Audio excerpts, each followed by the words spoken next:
नमस्कार, मी कृतिका आणि आज आम्ही आलो जीवदानीला विरारला. जीवदानी आईचं मंदिर म्हणजेच विरारमध्ये जो स्थित आहे तिथे आलो आहे. जशी आमची एकवीर आई तशीच ही जीवदानी आई आमच्या आग्रा खोळ्यांची देवी. आणि ह्या मंदिराला आपल्याला रोपवे आणि पायऱ्यांनी जायचं सुद्धा ऑप्शन आहे. तुम्हाला जर पायऱ्यांनी जायचं असेल तर तुम्ही पायऱ्यांनी सुद्धा जाऊ शकता किंवा जर रोपवेने जायचं असेल तर रोपवेने सुद्धा जाऊ शकता. तर आम्ही गेलो रोपवेनी, कारण आम्हाला थोडी रोपवेची मजा घ्यायची होती. आम्ही सप्तशृंगीला सुद्धा गेलो होतो. तुम्ही जर तो व्लॉग पाहिला नसाल तर तुम्ही तो पण बघून घ्या.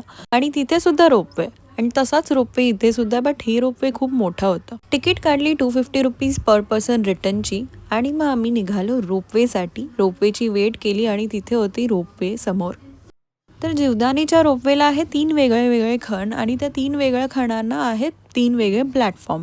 प्रत्येक डब्यामध्ये 10 to 12 लोक तर आरामात बसू शकतात, कारण हे खूप स्पेशियस आहे. तर भरपूर लोक फिट होऊ शकतात ह्याच्या आतमध्ये.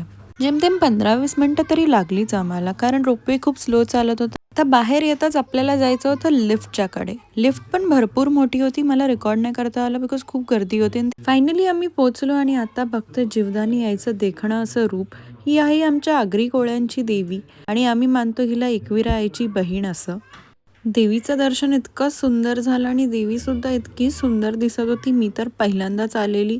आणि त्याच्यानंतर आम्ही दर्शन घेताच आम्ही गेलो वरच्या भागात सुद्धा भरपूर सारे मंदिर होते आणि ते मंदिराचे दर्शन करत आम्ही व्ह्यू सुद्धा पाहिलं. पूर्ण विरारचा व्ह्यू होता हा समोर. तिथून आम्ही निघालो अर्नाळा बीचकडे. अर्नाळा बीच सुद्धा विरारमध्येच आहे आणि तिथे थोडासा वेळ घालवलं, थोडे छान फोटोज काढले आणि असा होता माझा दिवस. See you in the next video.